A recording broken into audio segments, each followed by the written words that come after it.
isang kasal, isang traidor, at isang pusong durog na muling nabubuo para sa paghihiganti.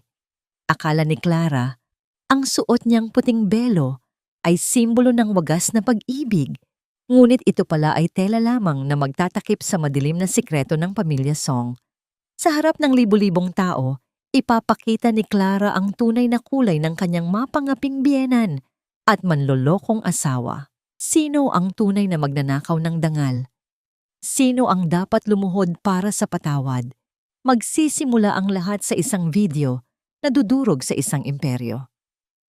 Anak, huwag mong kalilimutan na ang tanging dahilan kung bakit natin siya pinagtitiisan ay dahil sa mga huling disenyo ng kapatid niya. Kapag nakuha na natin ang pirma niya sa mga dokumento ng paglilipat ng intellectual property, pagkatapos ng kasal, wala na tayong pakialam sa babaeng yan.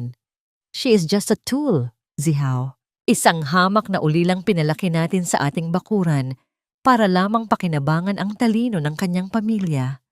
Ang boses ni Doña Victoria ay kasing talim ng labaha. Bawat salita ay tila humihiwa sa katahimikan ng pasilyo. Sumagot si Zihao na may kasamang mapanguyam na tawa. Don't worry, Mom. I know my priorities. Pakakasal lang ako kay Clara para sa image ng kumpanya at para makuha ang mga sketches na yon. Pagkatapos nito, bahala na siya sa buhay niya. I can finally be with Lynn openly. At least si Lynn, hindi boring at hindi amoy kusina, gaya ni Clara. Sa labas ng nakapinid na pinto ng library, nakatayo si Clara. Hawak niya ang isang tray ng mainit na sinigang na hipon, ang paboritong pagkain ni Zihao na 3 oras niyang pinagtuunang lutuin sa kabila ng pagod niya mula sa fitting ng kanyang bridal gown. Ang usok mula sa pagkain ay marahang humahaplos sa kanyang mukha, ngunit sa halip na init, isang nanunuot na ginaw ang bumalot sa kanyang buong pagkatao. Ang kanyang mga kamay na kanina lamang ay abala sa pag-aayos ng bawat sangkap nang may pagmamahal ay nagsimula ng manginig. Ang tray na gawa sa pilak ay tila naging kasing bigat ng 1 toneladang bato. Bawat tibok ng kanyang puso ay naging isang masakit na pukpok sa kanyang dibdib. Ang singsing sa kanyang daliri, ang huling disenyong ginawa ng kanyang yumaong kapatid para sa kanyang kasal, ay biglang naging parang isang tanikalang sumasakal sa kanyang kaluluwa. Tiningnan niya ang pintuan ng silid, kung saan ang lalaking pinagkatiwalaan niya ng kanyang buhay at ang pamilyang itinuring niyang sarili ay kasalukuyang nagpaplano ng kanyang pagguho.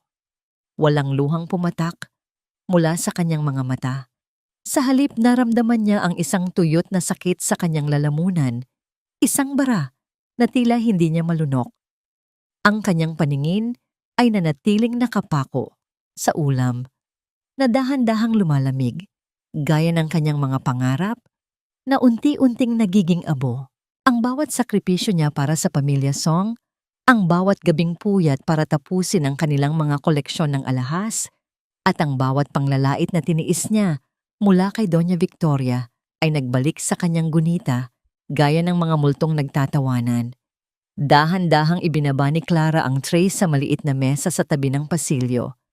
Ang pagdampi ng tray sa kahoy ay hindi lumikha ng anumang ingay dahil ang kanyang bawat kilos ay naging kasing banayad ng isang anino. Tinalikuran niya ang pintuan nang hindi gumagawa ng kahit anong senyales ng kanyang presensya. Habang naglalakad siya palayo sa marangyang bahay na yon, ang bawat hakbang niya ay tila pag-iwan sa isang bahagi ng kanyang lumang sarili. Ang mapagmahal at masunuring Clara na handang ibigay ang lahat para sa utang na loob. Nang makalabas siya sa gate at maramdaman ang malamig na hangin ng gabi, huminto siya at tumingala sa madilim na langit. Ang mga bituin ay tila mga hiyas na nagkalat, ngunit para sa kanya, wala na silang ningning. Sa kanyang isipan, umalingaw-ngaw ang isang tanong na tila isang sumpa na hindi niya matatatakasan. Ito ba ang tunay na halaga ng aking katapatan? Ang maging isang kasangkapan lamang na itatapon matapos pakinabangan, habang ang alaala ng aking kapatid ay ginagamit para sa kanilang kasakiman? Nanatili siyang nakatayo sa gitna ng kadiliman, mag-isa at wasak, habang ang ilaw ng mansyong Song ay patuloy na nagliliyab sa likuran niya, tila isang babala ng isang darating na unos na walang sino man sa kanila ang nakahanda. Hindi ko alam kung anong uri ng pagpapalaki ang nakuha mo sa labas, Clara, pero kahit ang paggawa ng simpleng kape ay hindi mo pa rin maperpekto. Masyadong matabang, gaya ng iyong pagkatao. O baka naman nakakalimutan mo na kung sino ang nagahon sa iyo mula sa burak nung mamatay ang kuya mo. Ang boses ni Doña Victoria ay pumailan lang sa loob ng malawak na dining room. Bawat salita ay tila isang latigo na humahagupit sa likuran ni Clara. Nakaupo ang matanda sa kanyang marangyang upuan. Ang kanyang mga braso ay nakapatong sa mesa habang tinitingnan ang tasa ng kape na tila isang dumi na ayaw niyang hawakan. Sa harap niya, nakatayo si Clara. Ang kanyang mga kamay ay nakatago sa likod ng kanyang apron. Pilit na itinatago ang pamumula ng kanyang mga daliri dahil sa mainit na tubig na tumapon sa kanya kanina sa kusina. Isang malalim na katahimikan ang bumalot sa silid. Ang tanging maririnig ay ang mahinang pag-ikot ng ceiling fan sa itaas na tila isang mabagal na orasan na nagbibilang ng bawat segundo ng kanyang pagtitiis. Hindi kumibo si Clara. Alam niya ang script na ito. Alam niya ang bawat linyang sasabihin ng matanda bago pa man ito lumabas sa kanyang mga labi. Ito ang utang na loob. Isang hindi nakikitang tanikala na nakagapos sa kanyang mga paa, na pumipigil sa kanya na humakbang palayo, kahit na ang bawat himaymay ng kanyang puso ay nagnanais ng tumakas. Pasensya na po, Mami Victoria. Uulitin ko na lang po. Mahinang sagot ni Clara. Ang kanyang tinig ay walang emosyon. Parang isang sirang plaka na natutunan ng maging manhid. Lumapit siya at dahan-dahang kinuha ang tasa. Sa pagyuko niya, naramdaman niya ang mapanghusgang titig ng matanda sa kanyang batok. Siguraduhin mo lang, Clara, dahil kung hindi dahil sa Pamilya Song, baka sa kalsada lang nabulok ang bangkay ng kuya mo. Kami ang nagbigay sa kanya ng disenteng libing. Kami ang nagbigay sa iyo ng bubong. Huwag mong kakalimutan na ang lahat ng suot mo, ang lahat ng kinakain mo, ay galing sa pawis ng anak ko. Dagdag pa ni Victoria, ang kanyang boses ay puno ng mapagkunwaring malasakit na lalong nagpapakulo sa dugo ni Clara. Bago tumalikod, kinuha ni Clara ang kamay ng matanda para sa isang pagmamano. Isang tradisyon ng paggalang na sa sandaling iyon ay naramdaman niyang parang isang sumpa. Ang tuyot at malamig na balat ng kamay ni Victoria sa kanyang noo ay tila isang tatak ng pag-aari, isang paalala na sa loob ng bahay na ito, siya ay hindi isang tao, kundi isang kasangkapan na binili ng isang utang na hindi kailanman mababayaran. Nang makabalik sa kusina, hindi na nag-aksaya ng panahon si Clara. Ang kape ay hinayaan niyang lumamig sa lababo. Pumasok siya sa maliit na silid sa likod ng labahan kung saan nakatago ang kanyang mga gamit. Doon, sa ilalim ng isang maluwag na tabla sa sahig, kinuha niya ang isang lumang kahon. Dito niya itinatago ang mga huling sulat ng kanyang kapatid. Nanginginig ang kanyang mga daliri habang binubuksan ang isang lukot na papel. Isang guhit ito ng isang kwintas, ngunit may mga numerong nakasulat sa gilid na hindi niya maintindihan noon. Ngunit matapos marinig ang usapan ni Zihaw at Victoria kagabi, ang bawat linya ay nagsimula nang magkaroon ng kahulugan. Ang kanyang kapatid ay hindi namatay sa isang simpleng aksidente sa kalsada. May isang bagay na natuklasan ang kanyang kapatid tungkol sa mga ilegal na transaksyon ng mga Song gamit ang mga disenyo ng alahas. Biglang naramdaman ni Clara ang panginginig ng kanyang cellphone sa bulsa ng kanyang apron. Isang mensahe mula sa isang hindi kilalang numero ang bumungad sa kanya. Clara, huwag kang magtitiwala sa kahit kanino sa mansyong yan. Ang sketchbook ng kuya mo ay hindi nawawala. Ninakaw ito ng taong huling nakakita sa kanya bago ang aksidente. Mag-ingat ka. Ang kanyang puso ay tila tumigil sa pagtibok. Ang bawat bahagi ng kanyang katawan ay naging kasing tigas ng bato habang binabasa ang mensahe ng paulit-ulit. Sino ang taong ito? At paano niya nalaman ang tungkol sa sketchbook? Dahan-dahang tumingin si Clara sa labas ng bintana ng kusina kung saan ang hardinero ay abalang nagtatabas ng mga rosas. Ang bawat gunita ng kanyang kapatid ay tila nagbabalik, hindi bilang isang masakit na alaala, kundi bilang isang apoy na nagsisimulang magliyab sa kanyang kaluluwa. Ang pagtitiis ay may hangganan, at ang utang na loob ay hindi dapat bayaran ng sariling buhay. Hahawakan niya ang tanikalang ito hanggang sa mawasak niya ang bawat dugtong nito.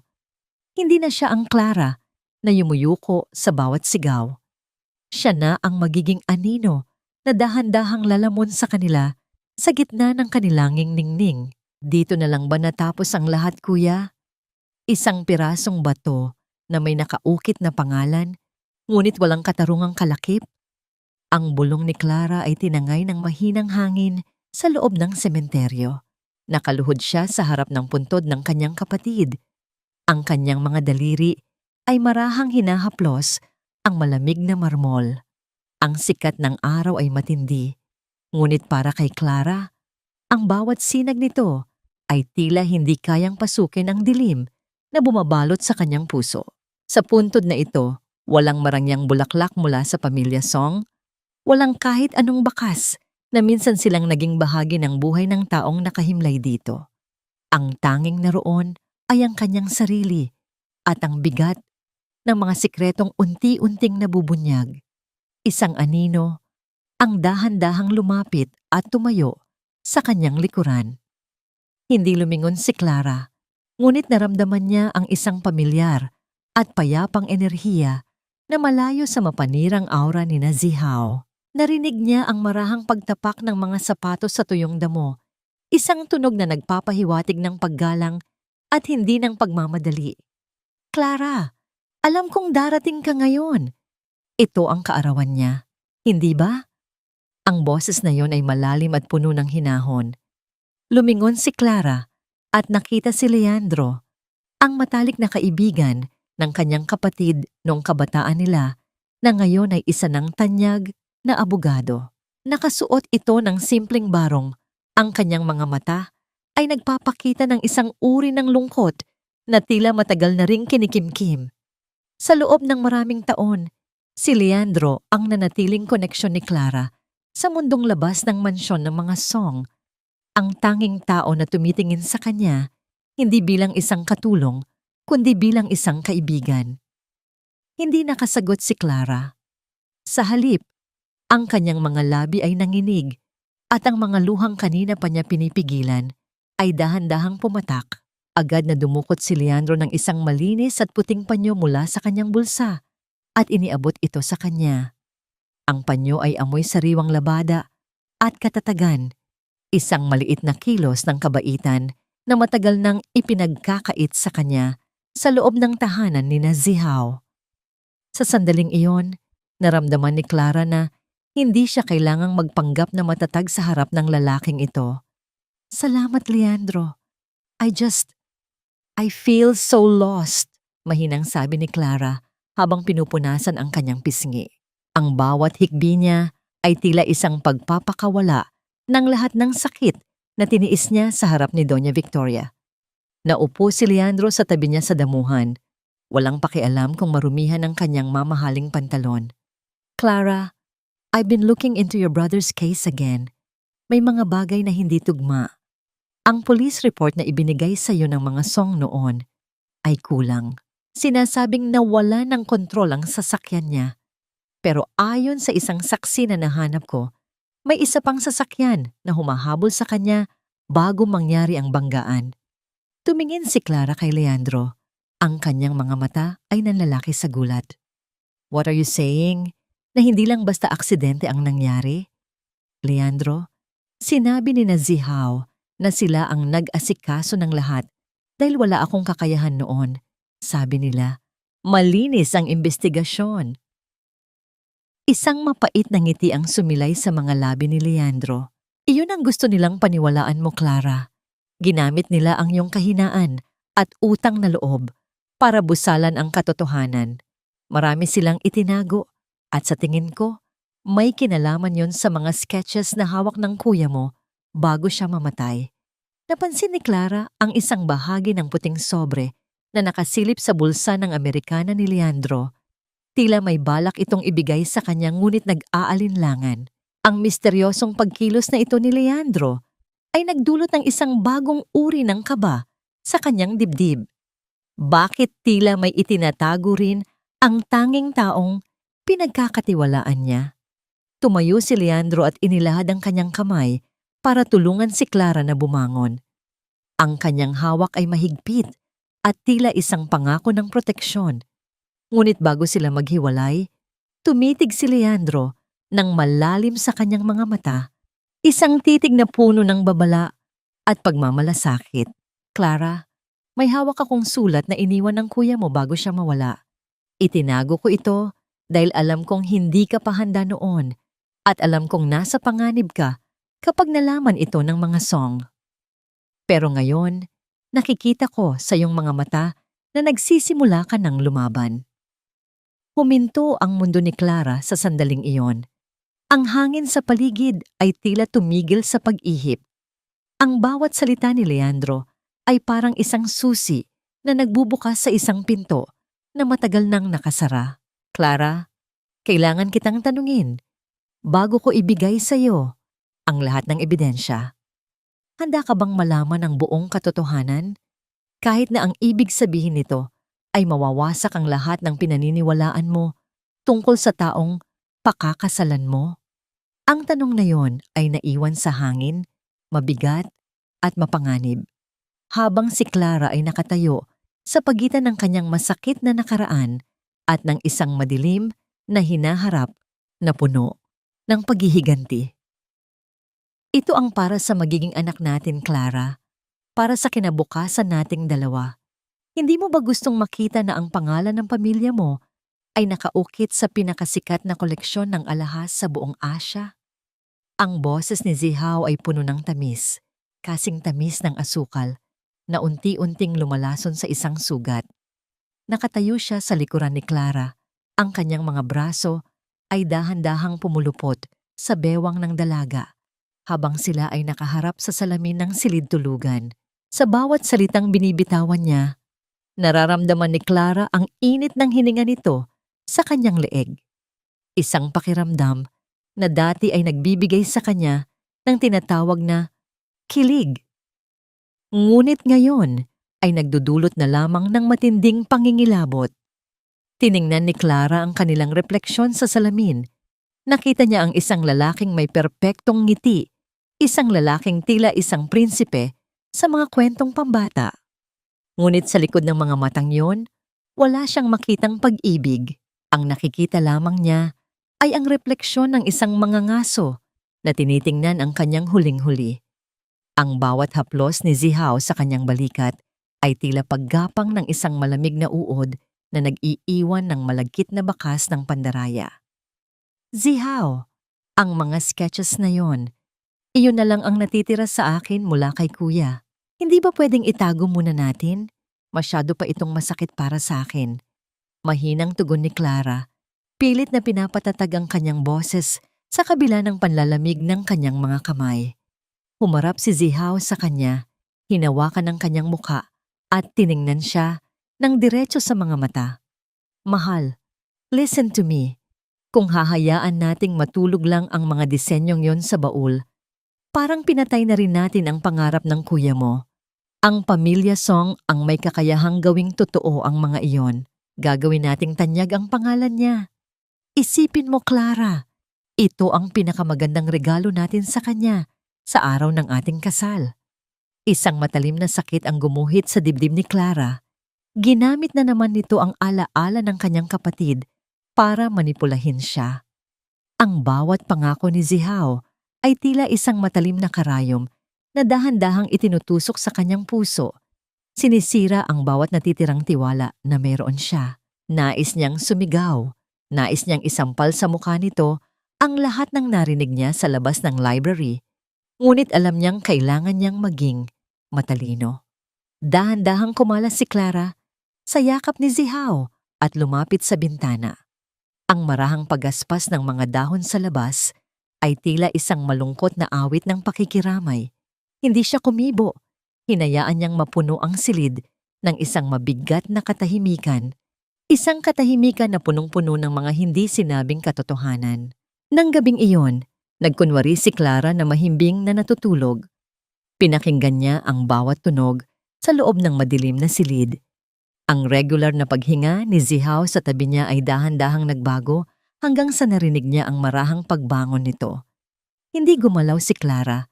Pinigil niya ang kanyang paghinga habang nararamdaman ang bawat kilos ng lalaki. Narinig niya ang marahang pagtapak ng mga paa ni Zihao sa makapal na alpombra patungo sa sulok ng silid kung saan nakalagay ang kanyang personal na vault, ang taguan ng kanyang mga pinakaiingatang dokumento at ang sketchbook ng kanyang kapatid. Ang bawat tunog ng pagpihit sa bakal na kandado ay tila isang malakas na kulog sa pandinig ni Clara.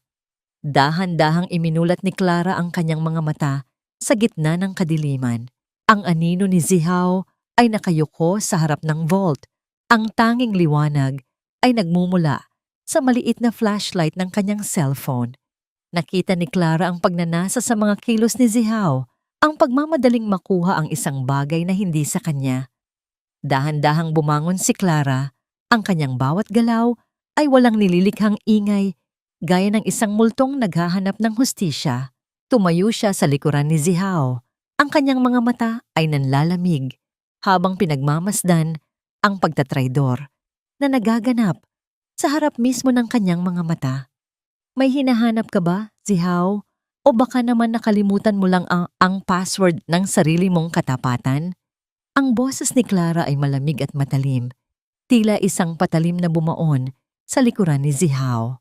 Ang flashlight sa kamay ng lalaki ay bumagsak sa alpombra, naglilikha ng isang madilim at gumagalaw na anino sa dingding na tila isang halimaw na nagising mula sa mahabang pagkakahimbing. Napalingon si Zihao. Ang kanyang mukha ay maputla at puno ng gulat sa gitna ng malamlam na liwanag. Habang si Clara ay nakatayo sa kanyang harap, hindi na ang babaeng madaling linlangin, kundi isang biktima na handa ng maningil. "Huwag kang mahiya, Clara. Dito ka sa tabi ko. Gusto kong makita ng lahat ang bunga ng aming kawanggawa." Ang boses ni Doña Victoria ay umalingaw-ngaw sa gitna ng malawak na ballroom ng mansyon. Nakasuot ang matanda ng isang pulang gown na tila nagliliyab sa ilalim ng mga dambuhalang chandelier, habang si Clara ay nakatayo sa tabi niya. Nakasuot ng isang simpleng asul na sutla na siya ring pinili ng matanda para sa kanya. Ang bawat kislap ng mga hiyas sa leeg ng mga panauhin ay tila mga matatalim na mata na sumusuri sa bawat galaw ni Clara. Ang tunog ng mga kubyertos na tumatama sa mga mamahaling plato ay naging isang nakakabinging musika ng paghuhusga. Ngumiti si Victoria sa mga panauhin, mga negosyante, politiko at mga kilalang tao sa lipunan. Hawak niya ang braso ni Clara ng mahigpit, isang hawak na tila isang bakal na kumpit na bumaon sa balat ng dalaga. Sa kabilang dako, nakatayo si Zihao na may hawak na baso ng alak.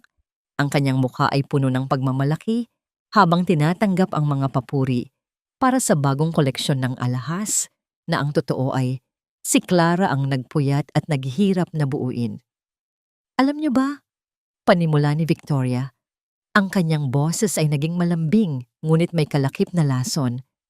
"Noong mamatay ang kapatid ni Clara, natagpuan namin siyang nag-iisa sa kalsada, walang matuluyan, walang makain. Isang batang sawimpalad na tila itinapon na ng tadhana. Ngunit ang pamilya Song ay may malambot na puso. Tinanggap namin siya, binihisan at itinuring na parang sariling amin." Naramdaman ni Clara ang pag-init ng kanyang mga pisngi. Ang bawat salita ni Victoria ay tila isang paghuhubad sa kanyang dignidad sa harap ng maraming tao. Ang mga bulungan ng mga panauhin ay nagsimulang kumalat, gaya ng isang mabilis na apoy. Nakita niya ang mga tingin na puno ng awa, ang mga ngiting tila nangungutya, at ang mga matang nagsasabing hindi siya kailanman magiging kabilang sa kanilang mundo. Tumingin si Clara kay Zihaw, umaasang makakakuha ng kahit maliit na suporta. Ngunit ang lalaki ay abala sa pakikipagtawanan sa isang magandang modelo sa kabilang panig ng mesa. Ang sakit na naramdaman ni Clara ay hindi na lamang isang kirot. Ito ay naging isang malalim at madilim na hukay sa kanyang dibdib. Ang pagkaing nasa harap niya ay tila naging abo sa kanyang panlasa. Ang hangin sa loob ng ballroom ay naging kasing bigat ng tingga na tila sumasakal sa bawat hininga niya. Kaya naman, pagpapatuloy ni Victoria habang itinataas ang kanyang baso, sa darating na kasal, hindi lang ito pag-iisang dibdib ni Zihaw at Clara. Ito ay simbolo ng kabutihang loob ng pamilya Song. Isang paalala na kahit ang isang hamak na ulila ay maaring magkaroon ng maningning na kinabukasan kung may isang pamilyang handang magbigay ng limos. Isang malakas na tawanan at palakpakan ang sumunod sa mga salita ni Victoria. Ang bawat pagtama ng mga palad ay tila isang sampal sa mukha ni Clara. Ang mga luha ay nagsisimulang mamuo sa kanyang mga mata, ngunit pinilit niyang huwag itong hayaang pumatak. Sa ilalim ng mesa, ang kanyang mga kamay ay mahigpit na nakakuyom. Ang kanyang mga kuko ay bumaon sa kanyang mga palad hanggang sa makaramdam siya ng tunay na sakit. Isang sakit na mas madaling tiisin kaysa sa kahihiyang nararanasan niya ngayon. Sa gitna ng pagdiriwang, lumapit si Victoria sa kanya at bumulong sa kanyang tenga, sapat na para siya lang ang makarinig. Ngumiti ka, Clara. Huwag mong ipakita ang iyong pagiging dukha sa harap ng aking mga kaibigan. Tandaan mo, ikaw ay isang proyekto lamang ng aming kawanggawa. Kung wala kami, isa ka pa ring basurang pinupulot sa kalsada. Nanigas ang buong katawan ni Clara. Ang kanyang paningin ay nagdilim at ang paligid ay tila nawalan ng tunog. Ang bawat hibla ng kanyang pagkatao ay sumisigaw ng katarungan, ngunit ang kanyang bibig ay nanatiling nakapinid.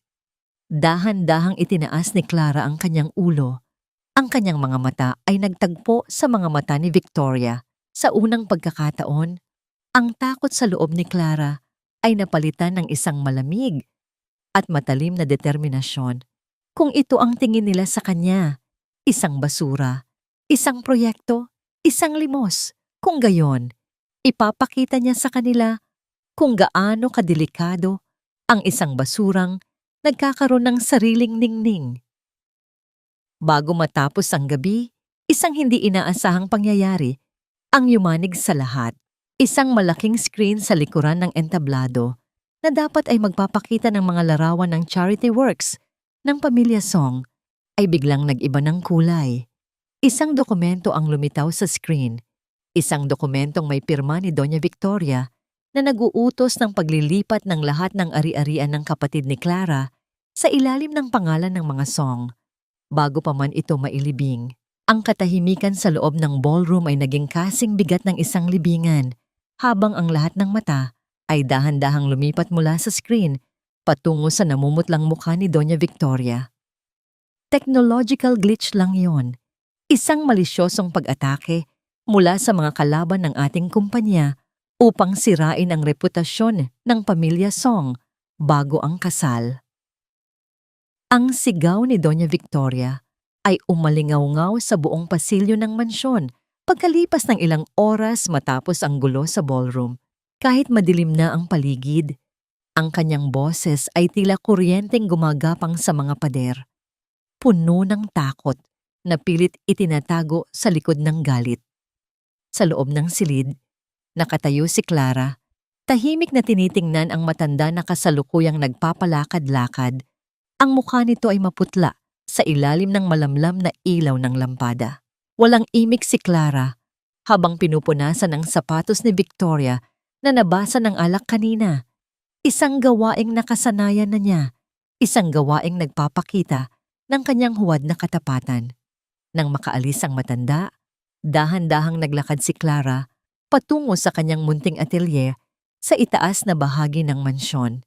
Ito ang tanging lugar kung saan nararamdaman niyang malaya siya, ang tanging silid kung saan ang amoy ng metal at ang init ng apoy ay nagbibigay sa kanya ng kapayapaan.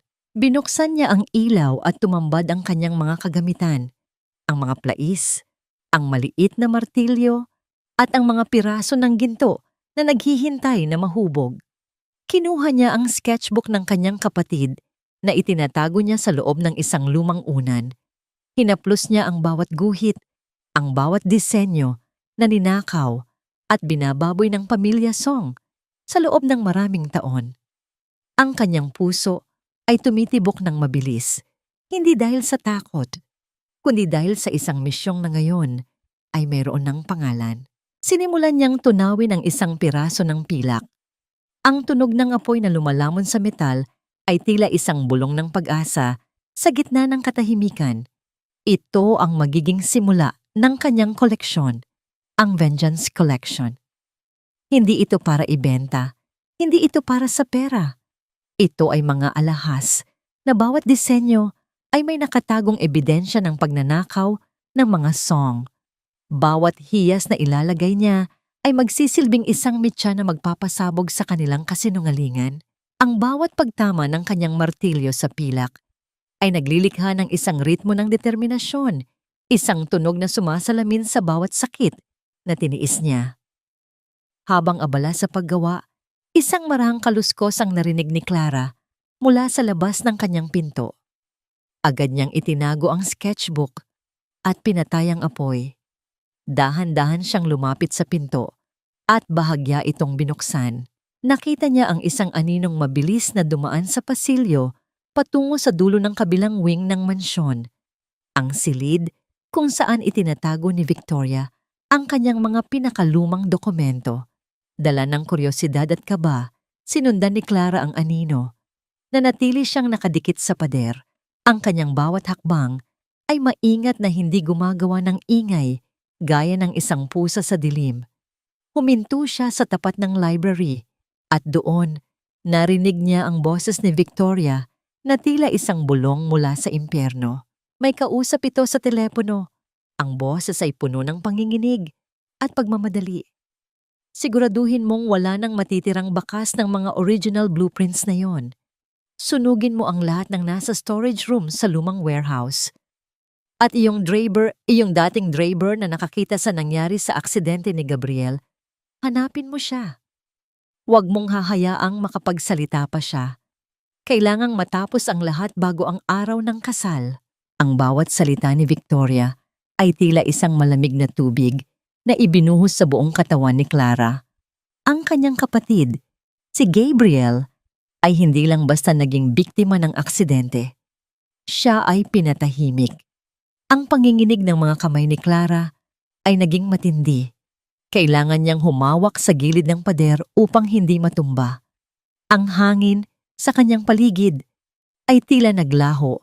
Ang kanyang dibdib ay sumikip sa matinding galit at pait. Dahan-dahang lumayo si Clara. Ang kanyang isipan ay naglalayag sa gitna ng isang bagyo ng mga tanong at plano. Hindi niya alam na habang siya ay paalis, isang pares ng mga mata ang nakatingin sa kanya mula sa madilim na sulok ng pasilyo. Isang taong kanina pa rin pala nakikinig sa bawat salitang binitawan ng matanda. Napatigil si Clara nang maramdaman ang isang kamay na humawak sa kanyang balikat mula sa likuran. Ang malamig na haplos na yon ay nagpadala ng matinding kilabot sa kanyang buong pagkatao, tila isang babala na ang kanyang pag-iimbestiga ay hindi na lamang isang lihim. "Huwag kang sisigaw, Clara. Ako ito." Ang pamilyar na baritono ng boses ni Leandro ang nagpatahimik sa mabilis na pagtibok ng puso ni Clara. Dahan-dahang lumingon si Clara at nakita ang seryosong mukha ng abogado sa gitna ng madilim na pasilyo. Ang tanging liwanag na nagmumula sa bintana ay nagbibigay ng anino sa kanyang matitigas na panga. Ngunit ang kanyang mga mata ay puno ng pag-aalala. Nakasuot pa rin ito ng kanyang opisina attire, Tila galing sa isang mahabang pulong bago nagpa siyang magtungo sa mansyon para sa usapinin ng prenuptial agreement na ipinipilit ni Victoria. Leandro, anong ginagawa mo rito? Masyadong mapanganib. Bulong ni Clara. Ang kanyang boses ay nanginginig pa rin sa takot at galit. Nararamdaman niya ang init ng kamay ni Leandro sa kanyang balikat. Isang hawak na nagbibigay sa kanya ng lakas na tila unti-unti na siyang iniiwan. Narinig ko ang lahat, Clara. Kanina pa ako narito sa dulo ng pasilyo. Sagot ni Leandro. Ang kanyang tinig ay naging kasing hina ng isang bulong ng hangin. Hindi tayo pwedeng mag-usap dito. Sumunod ka sa akin sa garden, sa tapat ng lumang gazebo kung saan walang mga kamera. Maingat na naglakad ang dalawa, tila mga aninong umiiwas sa liwanag ng mga security lights ng mansyon. Nang makarating sila sa malilim na bahagi ng hardin, kung saan ang amoy ng mga bulaklak ng sampagita ay nananaig sa hangin, huminto si Leandro at humarap kay Clara. Ang marahang pagaspas ng mga dahon sa paligid ay nagbibigay ng isang uri ng proteksyon laban sa anumang pandinig. Clara, totoo ang narinig mo. May kaugnayan ang pamilya Song sa pagkawala ng Draper na si Mang Pedring, ang tanging saksi sa gabi ng aksidente ni Gabriel, panimula ni Leandro. Kinuha niya ang mga kamay ni Clara at marahang hinawakan ang mga ito. Ang lamig ng mga daliri ni Clara ay unti-unting napalitan ng init na nagmumula sa palad ni Leandro. Isang kilig na hindi inaasahan ni Clara sa gitna ng ganitong panganib, isang pakiramdam ng pagiging ligtas sa bisig ng isang taong tunay na nagmamalasakit. Tutulungan kita, Clara, hindi lang bilang abogado mo, kundi bilang taong nagmamahal sa kapatid mo at sayo, dagdag ni Leandro. Ang kanyang titig ay naging malalim at puno ng katapatan. May nahanap na akong lead kung nasaan si Mang Pedring. Itinatago siya sa isang liblib na lugar sa labas ng probinsya. Kailangan nating kumilos bago siya mahanap ng mga tauhan ni Victoria. Tumingala si Clara kay Leandro. Ang kanyang mga mata ay nagniningning sa gitna ng kadiliman. Gagawa ako ng paraan para makaalis sa mansyon nang hindi nila napapansin. Leandro, sinimulan ko na ang paggawa ng mga alahas. Gagamitin ko ang mga yon para ilabas ang katotohanan sa mismong gabi ng kasal. Iyon ang tanging paraan para hindi sila makatakas. Isang munting ngiti ang sumilay sa mga labi ni Leandro. Hinawakan niya ang isang hibla ng buhok ni Clara at inilagay ito sa likod ng kanyang tenga. Ang simpleng kilos na ito ay nagdulot ng isang kakaibang pintig sa puso ni Clara. Isang pakiramdam na matagal na niyang hindi nararanasan sa piling ni Zihao. Sa harap ni Leandro, hindi siya isang proyekto o isang limos, kundi isang babaeng karapat-dapat na ipaglaban. Ngunit ang katahimikan ng gabi ay biglang nabasag.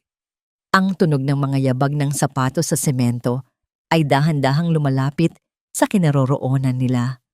Ang liwanag ng isang flashlight ay nagsimulang gumala sa mga halaman, papalapit ng papalapit sa gazebo. Clara, nandyan ka ba? Ang boses ni Zihao ay puno ng suspisya, matalim at mapanuri. Mabilis na hinila ni Leandro si Clara sa likod ng isang malaking puno. Ang kanilang mga katawan ay magkadikit, sapat na para marinig ni Clara ang mabilis na tibok ng puso ni Leandro. Nanatili silang hindi gumagalaw, halos hindi humihinga, habang ang liwanag ng flashlight ni Zihao ay tumama sa kinatatayuan nila kanina lamang. Nararamdaman ni Clara ang init ng katawan ni Leandro at ang bango ng kanyang pabango na humahalo sa amoy ng gabi. Isang panganib ang nakaabang, ngunit sa sandaling iyon, mas nanaig ang pakiramdam ng isang lihim na alyansa na mas matibay pa sa anumang bakal. Nang dahan-dahang lumayo ang liwanag at ang mga yabag ni Zihao ay muling nawala sa loob ng mansyon, huminga ng malalim si Leandro. Ngunit bago sila maghiwalay, may nakita si Clara sa sahig na nalaglag mula sa bulsa ni Zihao kanina. Isang susi na may kakaibang disenyo. Isang susi na tila pamilyar sa kanyang mga alaala tungkol sa opisina ni Gabriel. Ang puting belo na ito ay hindi simbolo ng aking kaligayahan, kundi isang telang pamburol para sa lahat ng aking mga pangarap na pinatay ng pamilyang ito.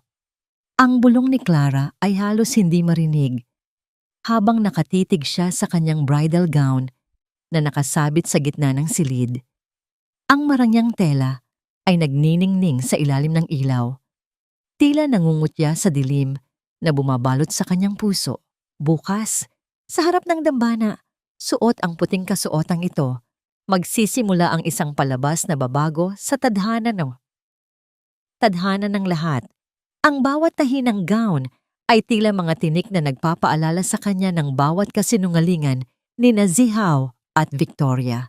Isang marahang pagkatok ang narinig ni Clara. Pumasok si Doña Victoria. Ang mukha nito ay puno ng pagmamalaki habang tinitingnan ng gown. Lumapit ang matanda at hinaplos ang pisngi ni Clara. Ngunit ang haplos na yon ay tila pagdampi ng isang malamig na ahas. Siguraduhin mong bukas, Clara, ay magiging perpekto ka. Ang bawat mata sa bansa ay nakatingin sa atin. Huwag mong kakalimutan kung sino ang nagbigay sa iyo ng pagkakataong ito na maging isang reyna. Kahit nagaling ka lang sa putikan, anang matanda. Ang boses ay puno ng babala na nakabalot sa matatamis na salita. Opo, Mommy Victoria, hinding-hindi ko po makakalimutan ang lahat ng ibinigay ninyo sa akin. Sagot ni Clara. Ang kanyang mga mata ay nananatiling nakayuko upang itago ang naglalagay na apoy sa loob nito. Nang makaalis ang matanda, pumasok naman si Zihaw. May dala itong isang maliit na kahon ng alahas. Isang huling regalo raw bago ang kanilang kasal. Ngunit nang lumapit ang lalaki, nanuot sa ilong ni Clara ang amoy ng isang pabangong bulaklak, isang pabangong hindi sa kanya, kundi kay Lynn. Isang matinding pandidiri ang gumapang sa lalamunan ni Clara, ngunit pinilit niyang ngumiti. Para sa pinakamagandang bride ko, sabi ni Zihaw bago hinalikan ang noo ni Clara. Ang bawat dampi ng labi nito ay tila isang laso na kumakalat sa balat ng dalaga. Bukas, Clara, ang pamilya Song ay magiging mas makapangyarihan kaysa dati. At ikaw ang susi doon. Nang maiwan siyang muli sa silid, mabilis na kinuha ni Clara ang susi na nakuha niya kagabi. Sinubukan niya itong gamitin sa isang maliit na drawer sa ilalim ng desk ni Zihaw na matagal na niyang pinaghihinalaan. Sa isang marahang pagpihit ng bakal, bumukas ang drawer nang walang kahit anong ingay. Sa loob, natagpuan niya ang isang itim na recorder at ilang mga dokumentong may tatak ng kumpanya ng kanyang kapatid. Nanginginig ang kanyang mga kamay habang binubuksan ng mga ito. Doon niya nakita ang katotohanan, ang mga plano ni Zihaw na ibenta ang lahat ng assets ni Gabriel sa isang foreign investor matapos makuha ang pirma ni Clara sa prenuptial agreement.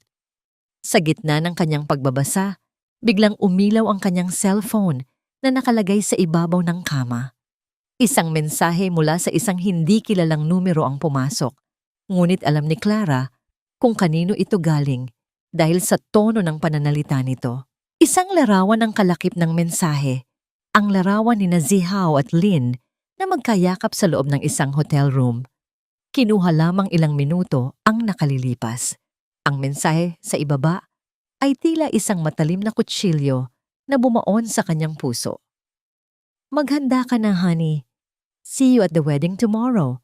Don't look too pathetic in your white dress. Tandaan mo, ikaw lang ang dekorasyon sa altar, pero ako ang tunay na reyna sa puso ni Zihaw. Enjoy your last night as a bride. Ang cellphone ay dahan-dahang nalaglag mula sa kamay ni Clara patungo sa malambot na alpombra. Ang katahimikan sa loob ng silid ay naging nakakabingi. Tila bawat sulok ay humihinga ng panganib. Ang kanyang paningin ay nanatiling nakatitig sa bridal gown na tila isang puting multo sa dilim. Hindi sumigaw si Clara, hindi rin siya umiyak. Sa halip, isang malamig na tawa ang lumabas sa kanyang mga labi. Isang tawa na puno ng pait at determinasyon. Ang bawat hibla ng kanyang pagkatao ay handa na para sa darating na bukas. Kung nais nilang gawin siyang dekorasyon, gagawin niyang isang madugong entablado ang altar kung saan mamamatay ang kanilang karangalan. Dahan-dahan niyang kinuha ang gunting sa tabi ng kanyang sewing kit. Ang kislap ng talim nito sa ilalim ng buwan ay tila isang pangako ng paghihiganti. Ang bawat hakbang ko sa maputing telang ito ay hindi patungo sa isang bagong buhay, kundi isang paglalakad patungo sa libingan ng aking mga kaaway. Ang maringal na tunog ng organo ay nagsimulang pumailan lang sa bawat sulok ng katedral. Isang himig na dapat sana ay puno ng pag-asa, ngunit para kay Clara, ito ay tila isang malungkot na martsa ng kamatayan. Ang pintuan ng simbahan ay dahan-dahang bumukas na nagpapapasok sa matinding liwanag ng araw na tila isang banal na saksi sa trahedyang magaganap. Sa gitna ng liwanag na yon, nakatayo si Clara, isang pananaw ng perfection sa kanyang puting bridal gown.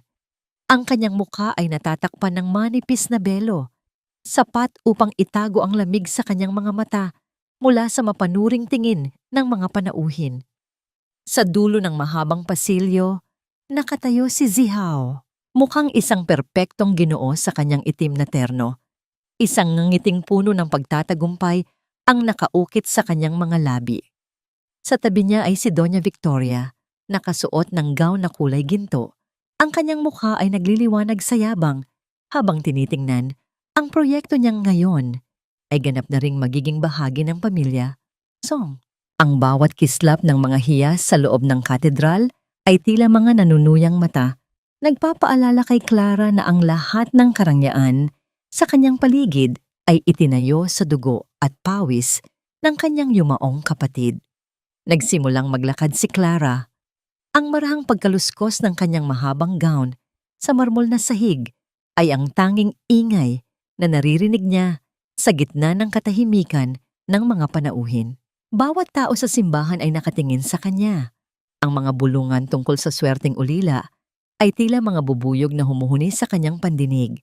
Ang amoy ng mga sariwang bulaklak ng rosas at liryo ay naging kasing pait ng lason sa kanyang pangamoy. Pakiramdam ni Clara ay sumasakal sa kanya ang corset ng kanyang gown. Bawat hininga ay isang pakikipaglaban. Nang makarating siya sa gitna, nagtama ang kanyang paningin kay Leandro na nakatayo sa isang madilim na sulok ng katedral. Ang abogadong kaibigan ay tumango ng bahagya. Isang tahimik na senyales na ang lahat ay handa na. Ang kislap ng katapatan sa mga mata ni Leandro ang tanging nagbigay kay Clara ng lakas upang hindi manginig ang kanyang mga tuhod. Nang iabot ni Zihao ang kanyang kamay kay Clara, naramdaman ng dalaga ang isang matinding pangingilabot. Ang haplos ng kamay ni Zihao ay tila pagdampi ng isang malamig na bakal sa kanyang balat. "You look breathtaking, Clara. Finally, you are mine." Bulong ni Zihao nang silang dalawa ay nakatayo na sa harap ng dambana.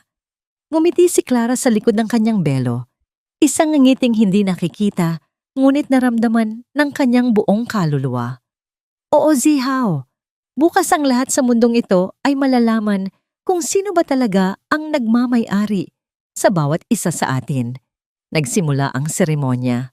Ang boses ng pari ay tila isang malabong bulong sa background, habang ang isip ni Clara ay nakatuon sa malaking screen sa gilid ng altar. Ang screen na dapat ay magpapakita ng kanilang love story video bago ang pagpapalitan ng mga panata. Nakita ni Clara si Lynn sa hanay ng mga panauhin, nakasuot ng isang mapanuring ngiti.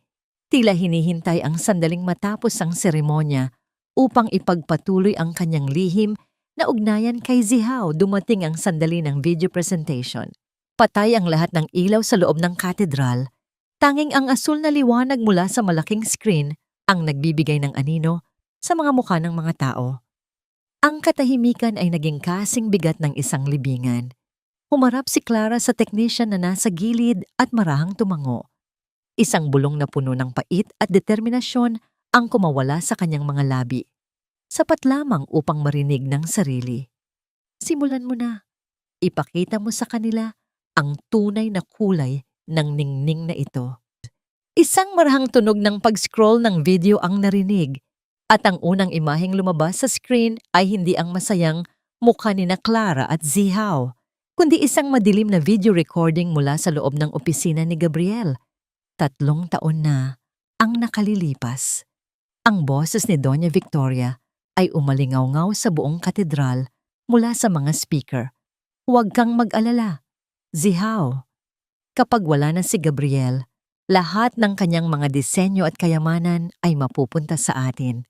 Si Clara, isang pirasong papel lang ang batang iyan na madali nating mapipirmahan. Ang buong simbahan ay napasinghap sa gulat. Habang si Zihao ay dahan-dahang lumingon kay Clara, ang kanyang mukha ay naging kasing putla ng abo. Tapos na ang palabas, Zihao. Hubad na ang inyong katotohanan sa harap ng Diyos at ng mga taong ginamit ninyo para sa inyong kasakiman. Ang boses ni Clara ay hindi nanginginig. Ito ay malamig, matatag, at punong-puno ng awtoridad na tila isang huling hatol ng isang hukom. Dahan-dahan niyang itinaas ang kanyang mga kamay at hinawi ang puting belo na tumatakip sa kanyang mukha.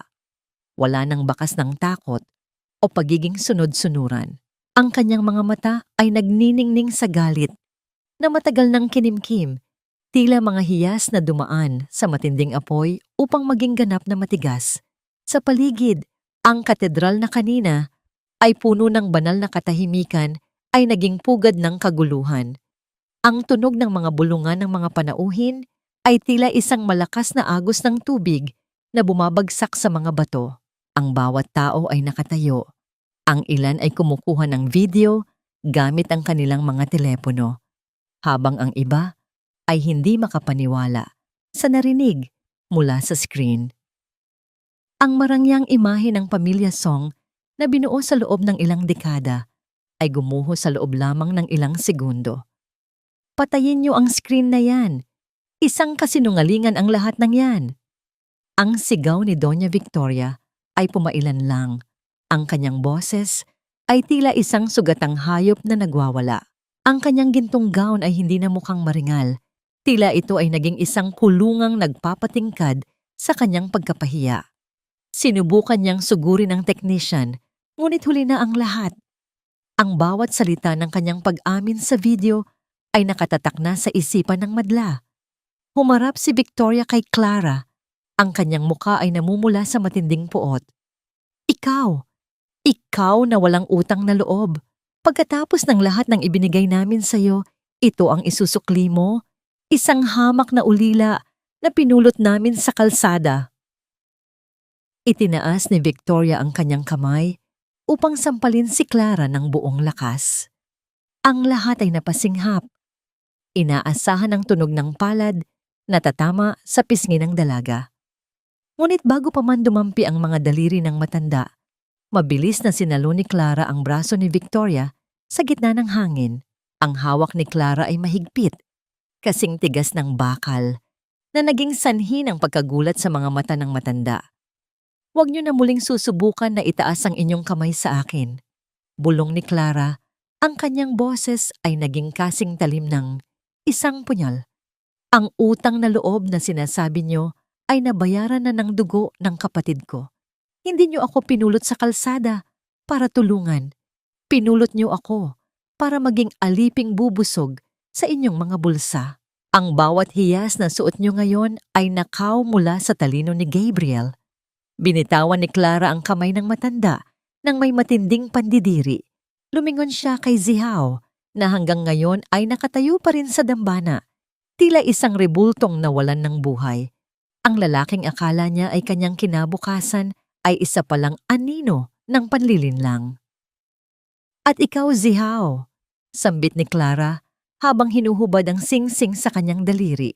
Ang singsing na ito ay simbolo ng katapatan. Isang bagay na kailanman ay hindi mo tinaglay. Ibinabalik ko ito sa iyo, hindi dahil sa galit, kundi dahil wala na itong halaga sa akin. Gaya mo, isa na lamang itong piraso ng metal na walang kaluluwa. Ihinulog ni Clara ang singsing sa marmol na sahig. Ang marahang tunog ng pagtalbog ng ginto sa bato ay umalingaw-ngaw sa buong katedral, Isang tunog na naghudyat ng formal na pagtatapos ng kanilang relasyon. Sa gitna ng tensyon, lumapit si Leandro mula sa karamihan. Tumayo siya sa tabi ni Clara. Ang kanyang presensya ay tila isang matibay na pader na handang protektahan ang dalaga mula sa anumang unos. Hinawakan ni Leandro ang siko ni Clara, isang tahimik na pagsuporta na nagparamdam sa lahat na hindi na mag-isa ang ulilang, kanilang hinahamak. Tara na, Clara. Marami pang dapat ipaliwanag ang pamilyang ito sa batas. Ani Leandro, ang kanyang boses ay puno ng kapangyarihan. Habang naglalakad si Clara palayo sa altar, tinalikuran niya ang lahat ng karangyaang naging kulungan niya. Ang kanyang bawat hakbang ay magaan, tila ang bawat hibla ng kanyang gown ay unti-unting nagiging mga pakpak ng kalayaan. Ngunit sa pag-abot niya sa pinto ng katedral, isang pangkat ng mga pulis ang pumasok. Ang kanilang mga yabag ay naglilikha ng isang seryosong ritmo sa gitna ng kaguluhan. Hinarang ng mga pulis si Zihaw at Victoria. Ang kislap ng mga posas sa ilalim ng ilaw ng simbahan ay naging huling tanawin ni Clara bago siya lumabas patungo sa liwanag ng katotohanan. Habang sumasakay si Clara sa sasakyan ni Leandro, isang boses ang sumigaw mula sa likuran. Si Lynn, ang kabit ni Zihaw, ay nakatayo sa labas ng katedral. Ang mukha ay puno ng takot at panginginig. Clara, maghintay ka. Hindi mo alam ang lahat. May isa pang tao na kasabwat nila na hindi mo pa nakikilala. Ang kalayaan ay hindi palaging matamis. Kung minsan, ito ay may lasa ng abo mula sa mga pangarap na kailangang sunugin upang ang katotohanan ay muling magliwanag. Sa loob ng sasakyan ni Leandro, ang tanging maririnig ay ang mahinang ungol ng makina habang binabaybay nila ang daan palayo sa katedral. Nakatingin si Clara sa labas ng bintana. Pinapanood ang pagdaan ng mga ilaw ng lungsod na tila mga malalabong guhit ng nakaraan.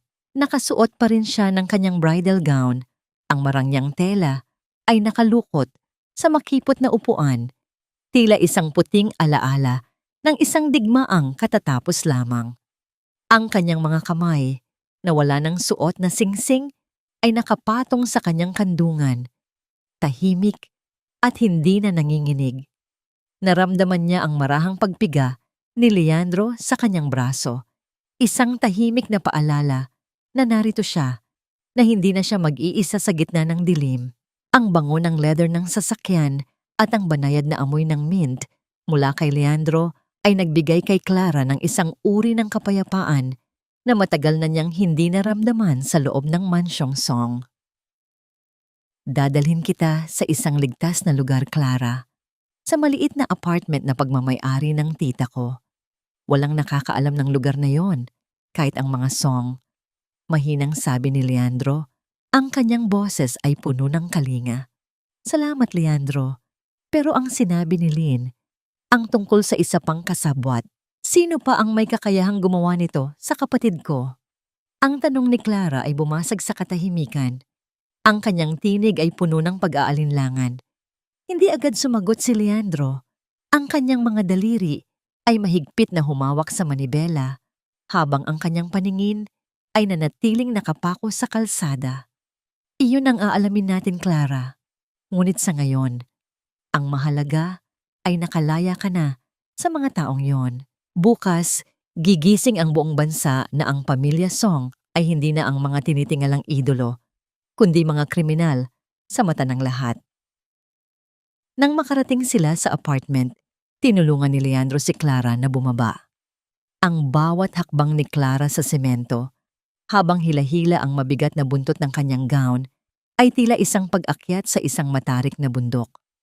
Nang makapasok sa loob, ang payak na ayos ng silid ay naging isang malaking ginhawa para sa kanya. Walang mga gintong dekorasyon, walang mga dambuhalang chandelier, tanging ang katahimikan ng isang tunay na tahanan. Humarap si Clara sa salamin ng banyo. Dahan-dahan niyang tinanggal ang mga hairpin sa kanyang buhok. Ang bawat piraso ng metal na bumabagsak sa lababo ay naglilikha ng isang matunog na hudyat ng kanyang paglaya. Binuksan niya ang gripo at hinayaang dumaloy ang malamig na tubig sa kanyang mga kamay. Tinitigan niya ang kanyang sarili. Ang mukhang dati ay puno ng pagtitiis. Ngayon ay may bakas na ng determinasyon. Paglabas niya, nakita niyang nakabukas ang telebisyon. Ang balita ay tungkol na sa nangyari sa katedral. Nakita niya ang footage ni Doña Victoria na pilit itinatago ang mukha habang isinasakay sa patrol car at si Zihao na nakayuko at tila nawalan ng lahat ng yabang. Ang hiya o ang matinding kahihiyan ay malinaw na nakaukit sa kanilang mga mukha. Isang parusang mas matindi pa sa anumang kulungan para sa mga taong itinuring ang kanilang sarili na mas mataas sa lahat. Ngunit sa gitna ng ulat, may isang detalye na nakakuha ng atensyon ni Clara. Isang hindi kilalang lalaki ang nakitang mabilis na lumabas sa likurang bahagi ng katedral bago pa man dumating ang mga pulis. Ang lalaki ay nakasuot ng itim na Amerikana at may hawak na isang brown na envelope. Ang parehong envelope na nakita ni Clara sa mga gamit ni Zihao noon. Leandro, tingnan mo. Turo ni Clara sa screen. Lumapit si Leandro. Ang kanyang mukha ay naging seryoso. Iyan marahil ang tinutukoy ni Lynn. May isang taong nagmamanipula sa likod ni na Victoria. Isang taong mas malakas at mas mapanganib. Kinuha ni Clara ang kanyang bag at inilabas ang susi na nakuha niya mula kay Zihao. Ang susi na may kakaibang disenyo ng isang ibon. Ngayon lang niya napansin na sa ilalim ng disenyo ay may nakaukit na maliit na titik. M. Isang malamig na hangin ang tila dumaan sa loob ng apartment kahit sarado ang lahat ng bintana. Sino si M? At ano ang kinalaman niya sa huling gabi ng buhay ni Gabriel? Isang mahinang pagkatok ang narinig nila sa pinto ng apartment. Hindi ito ang malakas na katok ng mga pulis o ang galit na katok ng mga song. Ito ay isang mabagal, banayad, ngunit mapangabalang tatlong katok. Nang tingnan ni Leandro sa silip ng pinto, nanlaki ang kanyang mga mata at agad niyang hinarangan si Clara. Huwag kang lalapit, Clara. Manatili ka sa likod ko. Ang bawat pinto na isinasara ng tadhana ay nag-iiwan ng isang siwang kung saan sumisilip ang mga lihim na pilit nating itinatago. Naghihintay ng tamang sandali upang muling mangulap sa ating kapayapaan.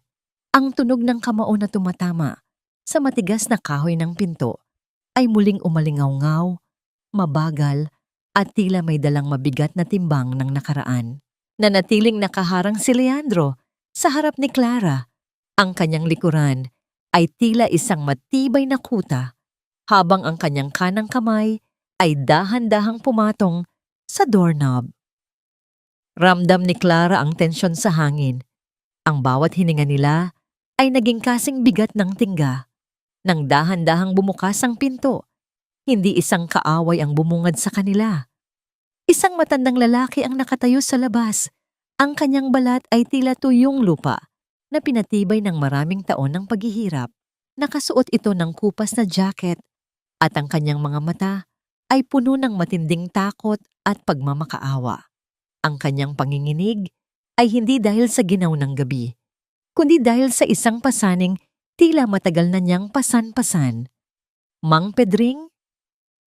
Ang boses ni Leandro ay puno ng gulat. Isang bulong na tila hindi makapaniwala sa nakikita. Ang matanda ay dahan-dahang tumingin kay Clara. Ang kanyang mga labi ay nanginig bago nakapagsalita. Ma'am Clara, patawarin niyo po ako. Hindi ko na po kayang itago ang bigat na ito sa aking dibdib. Ang inyong kapatid, si Gabriel, hindi ko po siya gustong iwanan sa gitna ng kalsada noong gabing iyon. Napahawak si Clara sa sandalan ng silya. Ang kanyang mga tuhod ay tila naging malambot na kandila. Ang driver na akala ng lahat ay matagal nang pumanaw ay narito sa kanyang harap, buhay at may dalang mga salitang tila mga punyal na humihiwa sa kanyang mga sugat. Inakay ni Leandro ang matanda papasok at pinaupo ito sa maliit na sofa. Kumuha si Clara ng isang basong tubig at iniabot ito sa matanda. Ang simpleng kilos na ito, sa gitna ng kanyang sariling pighati, ay nagpakita ng ningning ng kanyang pagkatao na hindi kayang lamunin ng anumang galit. Ang pagdampi ng kanilang mga daliri ay nagpadala ng isang kuryente ng realidad na ang kasaysayan ay narito na upang maningil. Sino si Mang Pedring? Sino ang taong nag-utos sa inyo na manahimik? Tanong ni Clara. Ang kanyang boses ay mahinahon, ngunit may talim na hindi pwedeng baliwalain. Si Mariano po. Bulong ni Mang Pedring matapos uminom ng tubig. Ang matalik na kaibigan ng inyong ama. Siya ang na nasa likod ng lahat. Hindi lang ang pamilya Song ang nagnakaw sa inyo. Ginamit ni Mariano ang mga Song upang makuha ang mga lupain at mga hiyas na dapat ay sa inyo at kay Gabriel. Siya ang nagmaneho ng itim na sasakyan na tumama sa kotse ni Gabriel. Ang katahimikan sa loob ng apartment ay naging kasing lalim ng isang balon. Ang pangalang Mariano ay tila isang multong bumangon mula sa limot. Si Mariano, ang taong laging nagpapadala ng mga bulaklak sa puntod ng kanyang ama, ang taong tila isang mapagkalingang tito sa kanyang paningin, ay siya palang tunay na arkitekto ng kanilang pagdurusa. Pagkatapos ng mahabang gabi ng pag-amin, tinulungan ni Leandro si Mang Pedring na makahanap ng matutuluyan sa ilalim ng proteksyon ng kanyang mga tauhan. Naiwang muli sina Clara at Leandro sa gitna ng nagbabadyang bukang liwayway. Clara, hindi ka pwedeng manatili na lang sa pagtatago. Kailangan mong bumangon, hindi bilang biktima, kundi bilang may-ari ng iyong sariling pangalan. Ani Leandro, habang nakatayo sila sa maliit na balkonahe. Lumipas ang ilang linggo. Sa isang maliit na eskinita sa gitna ng lungsod, isang bagong karatula ang isinabit. Simple lamang ito, gawa sa kahoy at may nakaukit na Clara's Legacy, handcrafted jewelry. Sa loob ng atelier, ang amoy ng bagong pinturang pader at ang kislap ng mga gamit sa paggawa ng alahas ay nagbigay kay Clara ng isang bagong uri ng lakas. Dito, ang bawat disenyo ay hindi na nakakulong sa ilalim ng pangalang Song. Dito, ang bawat hiyas ay magsisilbing simbolo ng kanyang muling pagkabuhay, ngunit ang simula ng kanyang paghilom ay tila muling susubukin. Isang umaga, habang iniaayos ni Clara ang kanyang mga display, isang bata ang lumapit sa kanyang pintuan at nag-iwan ng isang maliit na puting sobre. Walang nakasulat na pangalan, tanging ang amoy ng isang pamilyar at matapang na pabango ang nanunuot mula sa papel. Nang buksan ni Clara ang sobre, isang litrato ang nalaglag, ang litrato ng kanyang bagong shop na may pulang marka ng X sa gitna. Sa likod nito ay may nakasulat na mga salitang tila isang malamig na bulong mula sa dilim. Ang ningning na galing sa abo ay madaling hipan ng hangin. Huwag mong isiping tapos na ang lahat, Clara. Binabantayan kita. Biglang nakarinig si Clara ng isang malakas na tunog ng basag na salamin mula sa likurang bahagi ng kanyang shop. Kasabay nito ang pag-amoy ng gasolina na dahan-dahang gumagapang mula sa ilalim ng kanyang pintuan. Hindi ba talaga sapat ang isang buhay na kinuha ninyo? Kailangan ba pati ang mga pangarap na itinayo mula sa abo ay ubusin din ng inyong kasakiman? Ang tanong na ito ay tila isang piping pagsigaw sa loob ng isipan ni Clara, habang ang makapal na usok ay nagsisimulang bumalot sa kanyang munting atelier. Ang amoy ng gasolina ay naging kasing tapang ng isang sumpa.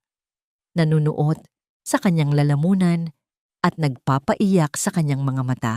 Sa gitna ng nagngangalit na kulay kahel na liwanag na dahan-dahang lumalamon sa mga kurtina, nakatayo si Clara, hindi makagalaw habang pinapanood ang kanyang bagong simula na unti-unting nagiging uling. Ang bawat piraso ng kasangkapan, ang bawat disenyo na maingat niyang iginuhit sa ilalim ng liwanag ng buwan ay tila mga buhay na bagay na humihingi ng saklolo sa gitna ng init. Ang tunog ng mga kahoy na dahan-dahang kinakain ng apoy ay naglilikha ng isang nakakakilabot na ritmo. Isang musika ng pagkawasak na tila ipinadala ni Mariano upang ipaalala sa kanya ang kanyang kawalan ng kapangyarihan.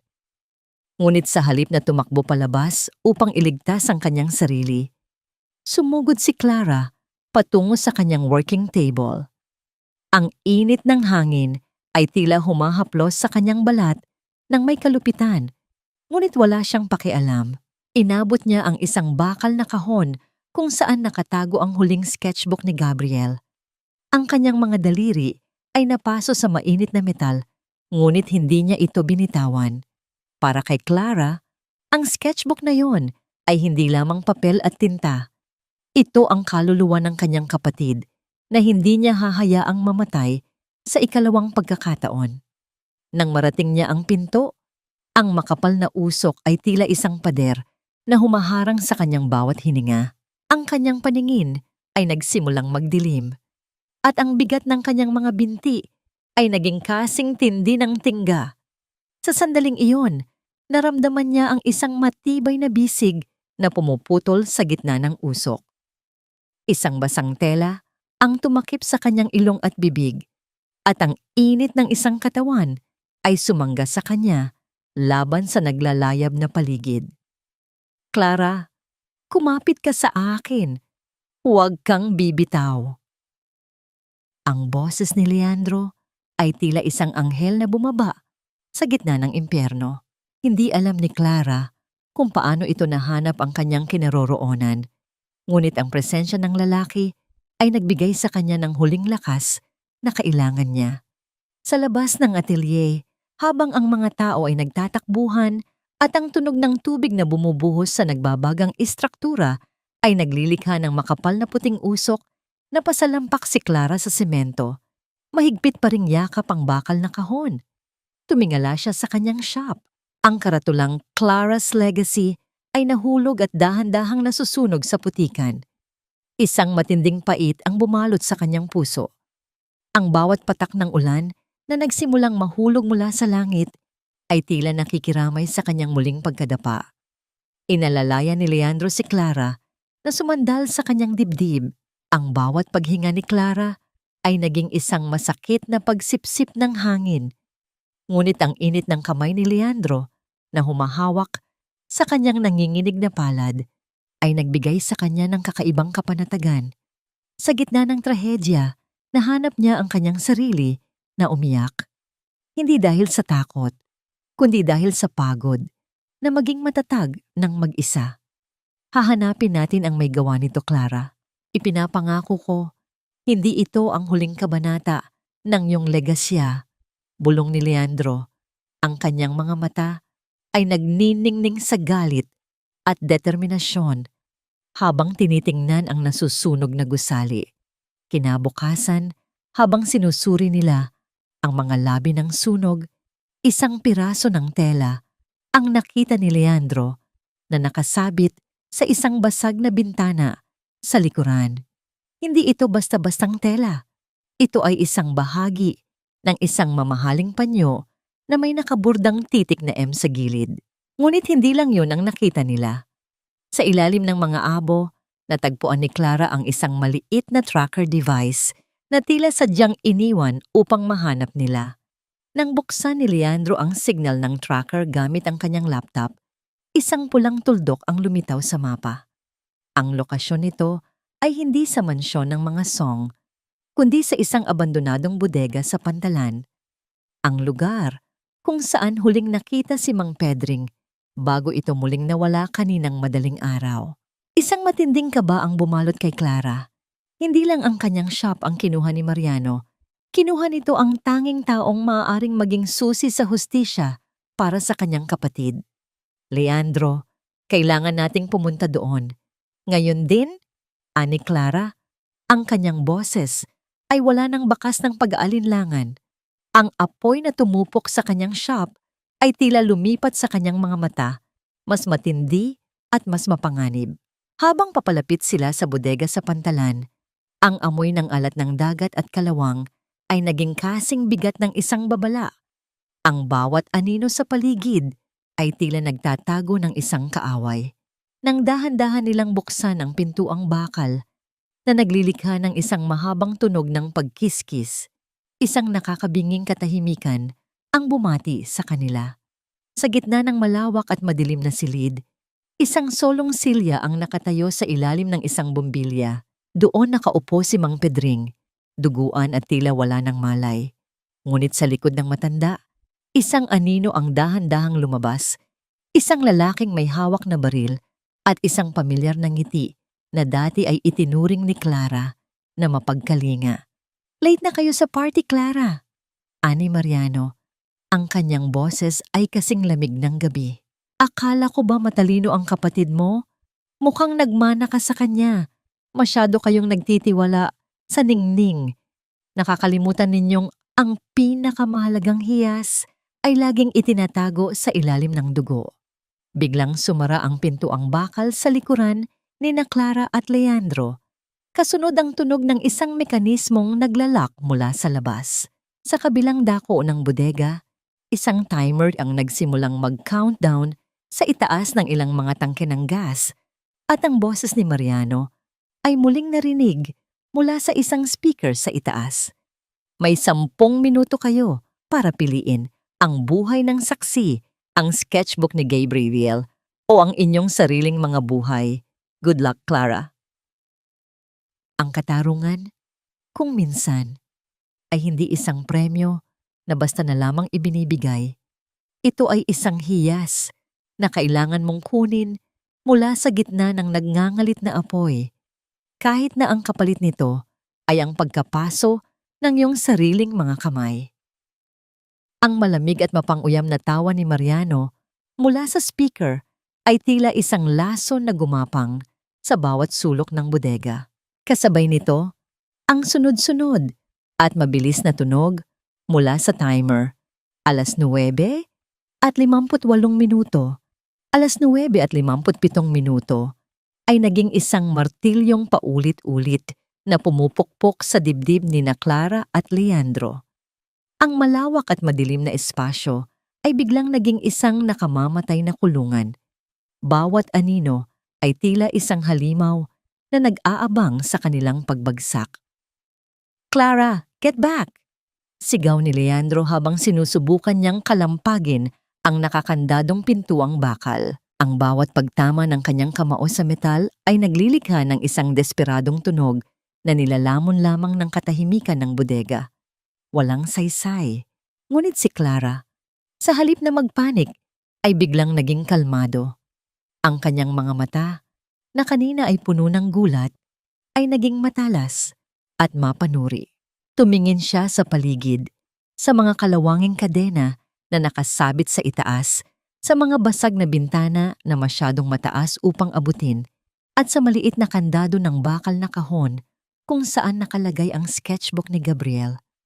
Ang kanyang isip, na hinasa ng maraming taon ng pag-intindi sa mga maliliit na detalye ng paggawa ng alahas, ay nagsimulang maghanap ng solusyon. "Leandro, si Mang Pedring," utos ni Clara. Ang kanyang boses ay naging matatag. "Kailangan nating alisin ang gapos niya. Ako na ang bahala sa sketchbook." Habang si Leandro ay abala sa pagtulong kay Mang Pedring, mabilis na lumapit si Clara sa kahon. Tinanggal niya ang isang hairpin mula sa kanyang buhok. Ang maliit na piraso ng metal na ito, na dati ay palamuti lamang, ay naging isang susi sa gitna ng panganib. Ang kanyang mga daliri ay nanginginig, ngunit ang kanyang mga galaw ay tiyak at mabilis. Ang bawat pagpihit niya sa loob ng kandado ay isang pakikipaglaban sa oras. 7:43, 7:42. Sa isang marahang pag-click, bumukas ang kandado. Mabilis na kinuha ni Clara ang sketchbook at isinilid ito sa loob ng kanyang damit. Kasabay nito, nagising si Mang Pedring. Ang matanda ay puno ng pasa at sugat. Halos hindi makatayo sa sarili nitong mga paa. "Wala na tayong oras!" sigaw ni Leandro. "Clara, sa likod ng mga tangke, may nakita akong isang lumang vent doon." Inalalayan ni Clara si Mang Pedring habang si Leandro naman ay sinisipa ang kalawanging takip ng ventilation shaft. 3:15, 3:14. Ang bawat tunog ng pagtama ng sapatos ni Leandro sa metal ay nagiging mas desperado. Sa huling malakas na sipa, bumigay ang takip. Nag-iiwan ng isang makipot na butas na sapat lamang para sa isang tao. "Ikaw na mauna, Clara. Isama mo si Mang Pedring," utos ni Leandro. "Hindi, sabay tayo nga alis," pagtanggi ni Clara. "Walang oras, Clara. Go!" Isang matigas na pagtulak mula kay Leandro ang nagpasya sa lahat. Tinulungan niyang makaakyat si Clara at ang matanda palabas. 0:58, 0:57, manimpyang pahande. Nang si Leandro na ang aakyat, isang bahagi ng kisame ang bumagsak dahil sa kalumaan, hinarangan ang kanyang daanan. Ang kanilang mga mata ay nagtagpo sa gitna ng siwang. Ang mga mata ni Clara na puno ng takot at ang mga mata ni Leandro na puno ng isang malalim at mapayapang pagtanggap. "Clara, mabuhay ka," bulong ni Leandro. Isang ngiti ng sakripisyo ang sumilay sa kanyang mga labi. 0:10, 0:9, "Leandro!" Ang sigaw ni Clara ay tila isang punyal na humiwa sa katahimikan ng gabi. Ngunit bago pa man umabot sa 0 ang timer, nakita ni Leandro ang isang manhole cover sa sahig sa ilalim ng mga gumuhong kahoy. Sa huling lakas, tinanggal niya ito at tumalon sa dilim. Kasabay nito, isang nakakabiinging pagsabog ang yumanig sa buong pantalan. Ang bodega ay naging isang dambuhalang bola ng apoy, nagliliwanag sa madilim na kalangitan na tila isang huling hininga ng impyerno. Napasalampak si Clara sa lupa. Ang kanyang mga luha ay humahalo sa alikabok at abo. Yakap niya ang sketchbook habang pinapanood ang lugar kung saan huli niyang nakita si Leandro. Tapos na ang lahat. Natalo siya. Ngunit mula sa maduming tubig ng dagat sa gilid ng pantalan, isang katawan ang dahan-dahang lumitaw. Umuubo at puno ng sugat, ngunit buhay. Si Leandro, sa gitna ng pagkawasak, isang himala. Nang magtagpo silang muli, walang salitang namutawi. Isang mahigpit na yakap ang naging sagot sa lahat ng tanong. Ngunit ang kanilang munting tagumpay ay biglang pinutol ng tunog ng isang cellphone na nagriring sa malapit. Isang burner phone na sadyang iniwan ni Mariano. Sinagot ito ni Leandro at ang malamig na boses ni Mariano ay muling narinig mula sa kabilang linya. Malinaw at walang bakas ng gulat. "Congratulations, Clara. Nailigtas mo ang iyong mga kaibigan at nakuha mo ang iyong munting libro. Pero habang abala kayo sa paglalaro ng apoy, ako naman ay abala sa pagsisindi ng bagong apoy sa labas. Buksan mo ang iyong social media at makikita mo ang huli kong regalo." Nanginginig na binuksan ni Clara ang kanyang telepono. Isang video ang nagtitrending online. Isang video na kuha sa isang security camera kung saan makikita si Gabriel na nakikipagkamay kay Mariano at tumatanggap ng isang maletang puno ng pera. Ang video ay sadyang pinutol at inedit upang palabasin na si Gabriel ay hindi biktima, kundi isang kasabwat sa pagnanakaw sa sarili nilang pamilya. Ang huling salita ni Mariano mula sa telepono ay tila isang sumpa. "Hinubad mo ang ningning ng Pamilya Song. Ngayon, panoorin mo habang hinuhubad ko ang ningning ng pangalan ng kapatid mo. Tingnan natin kung paano ka magniningning kapag ang iyong legasya ay nakatayo sa abo ng isang traidor." Ang linya ay naputol. Naiwan si Clara sa gitna ng mga nagbabagang abo. Hawak ang sketchbook ng kanyang kapatid. Ang kanyang tagumpay ay naging abo sa kanyang mga kamay. Ang laban para sa katarungan ay tapos na. Ngayon, magsisimula ang isang bagong digmaan, ang laban para sa karangalan. Bobby. Ang pinakamalupit na parusa ay hindi ang pagkakakulong sa rehas, kundi ang pagkakulong sa isang mundong ikaw mismo ang sumira, kung saan ang bawat anino sa paligid mo ay refleksyon ng iyong sariling kahihiyan. Ang bawat pag-scroll ni Clara sa kanyang cellphone ay tila isang paghiwa sa kanyang puso. Ang pangalan ni Gabriel, na dati ay simbolo ng integridad at talento, ay ngayon ay nababalot ng putik.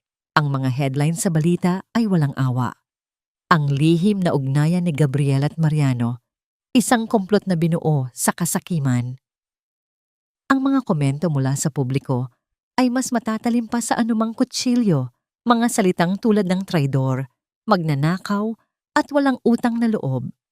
Ang legasiya na pilit niyang ipinaglalaban ay unti-unting nagiging isang masamang panaginip. Sa isang marangyang opisina sa itaas ng isang nagtataasang gusali, nakaupo si Mariano. Ang kanyang mga binti ay nakapatong sa mesa. Habang pinapanood ang pagguho ng pangalan ni Gabriel sa isang malaking screen, hawak niya ang isang baso ng mamahaling alak. Isang nangiting puno ng tagumpay ang nakaukit sa kanyang mga labi. Sa tabi niya, nakatayo si Lynn, ang dating kabit ni Zihao. Ang kanyang muka ay puno ng takot at pag-aalinlangan. Ganyan lang iyon, Lynn. Sa isang pindot lang ang bida ay nagiging kontrabida. Ani Mariano nang hindi inaalis ang kanyang tingin sa screen. Ngayon, si Clara ay walang armas. Ang sketchbook na hawak niya ay isa na lamang talaarawan ng isang magnanakaw. Pero, hindi ba ito masyado nang malupit?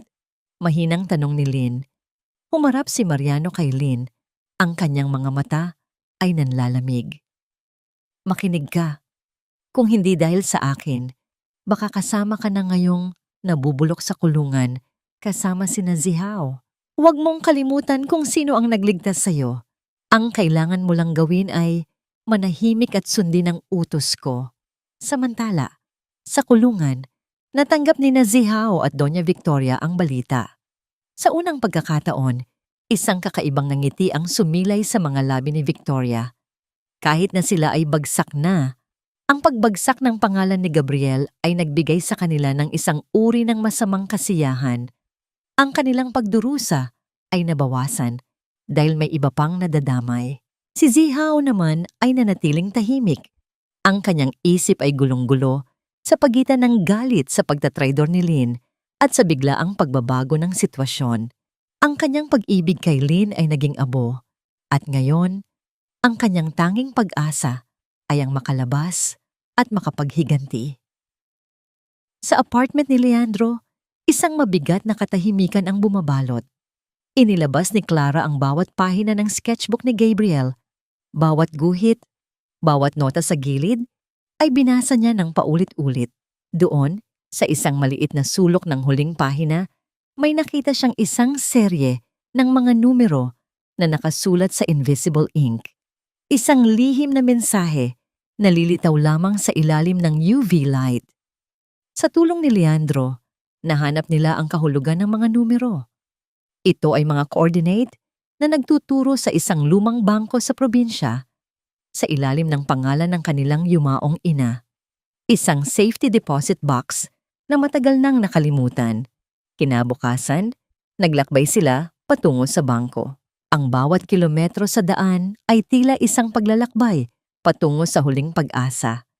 Nang buksan ni Clara ang kahon, hindi ginto o pera ang laman nito, kundi isang set ng mga lumang cassette tape at isang sulat mula sa kanyang kapatid.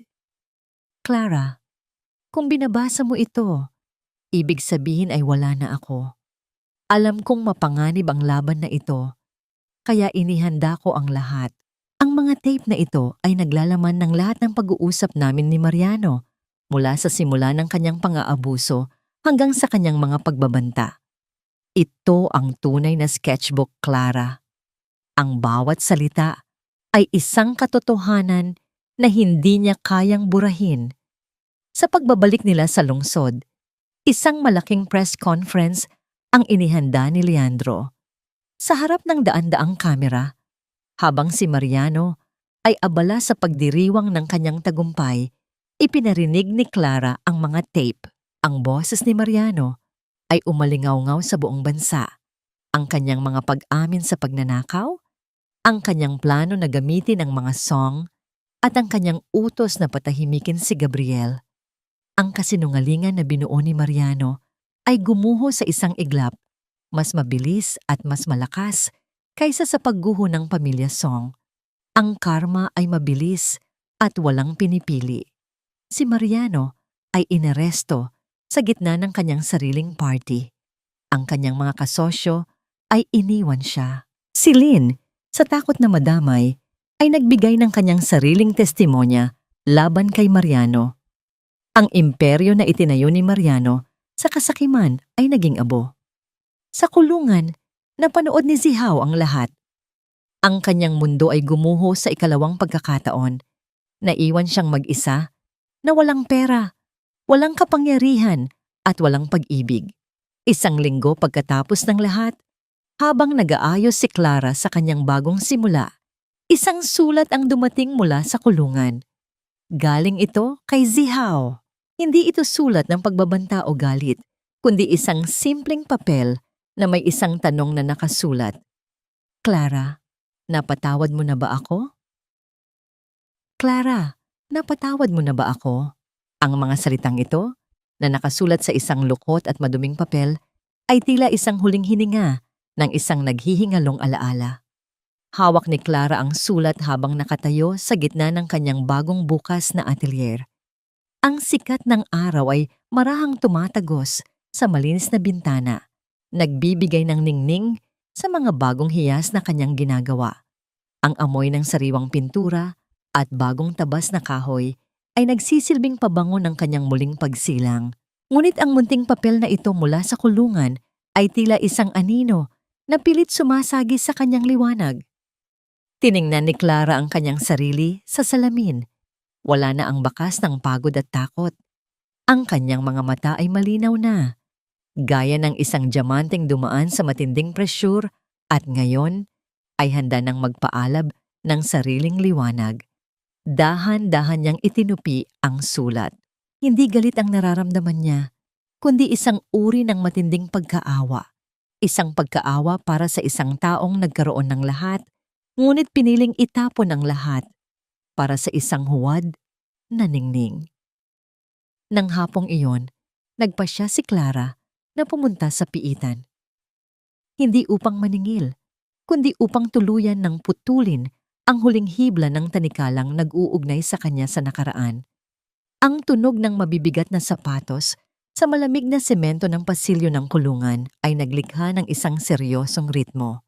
Ang bawat pagpihitit ng bakal na kandado at ang kalansing ng mga susi ng gwardiya ay nagpapaalala kay Clara kung gaano kalayo na ang kanyang narating.